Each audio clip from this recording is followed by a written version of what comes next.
So I'm working on the table behind me today. It's actually a secretary's hutch, and the computer and monitor sits back in the hutch. It's out of the camera range, so you're not able to see that. Martin's playing in the background, and I'm just prepping this clay and wedging it for the piece I'm going to do. And the reason I decided to work on this table instead of the black L-shaped one is because I need to look at a reference photo for the piece that I'm going to be building.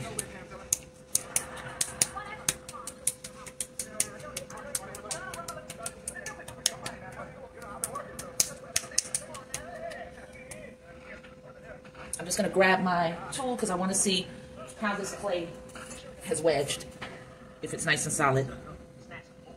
I should have cleaned it before I made that cut, but it's okay. It's not solid. There's an opening there.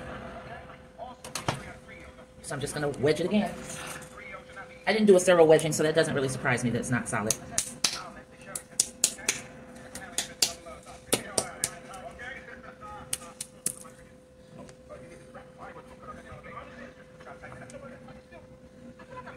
This part I'm going to do outside of the screen because this part of the desk raises up. It's on hinges on both sides, and I don't want to test the strength of these hinges and risk damaging my secretary hutch. So I'll just put the board on my lap.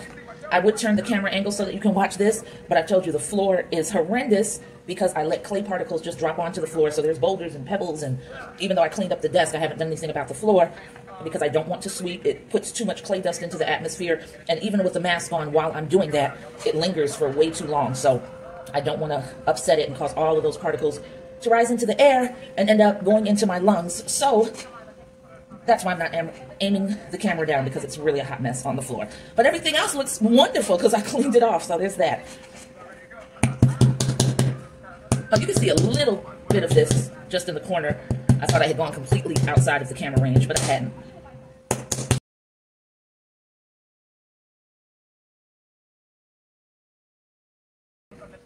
I'm not even going to bother to check this, because if it's not well wedged, who cares at this point, because I've got so much pressing and mashing and sculpting to do that I'm going to separate it anyway. So, but I like to start off with the clay in good condition.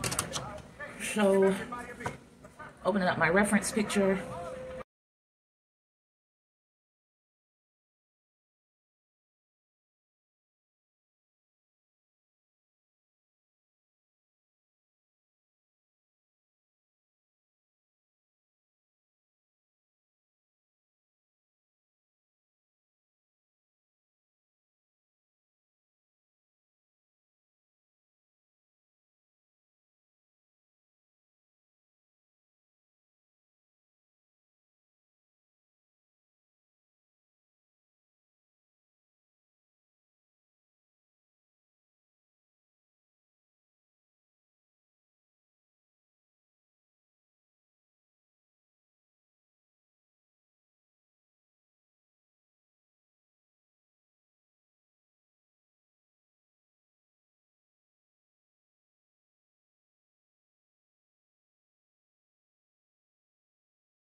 All right, we're clocking in at 31 minutes and 13 seconds. I'm going to stop right here, and I'm going to take a few photos for you so that you can see it from my vantage point, because I'm not even worried about this side right now, because more than likely that's going to be cut down so that this pendant lays right on the chest.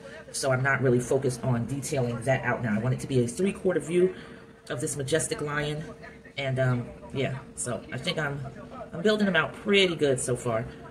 Remember, this is my first time doing animals, and I'm working from a reference photo that's on the screen right now, the same way I did with, well, I didn't do that with the cat, because that was just pretty simple to get a silhouette, and it was a very stylized pendant piece, but I definitely worked from a reference photo that was on the screen for the elephant, and for the antelope, and now for this lion. So, yeah, I'm going to take the photo.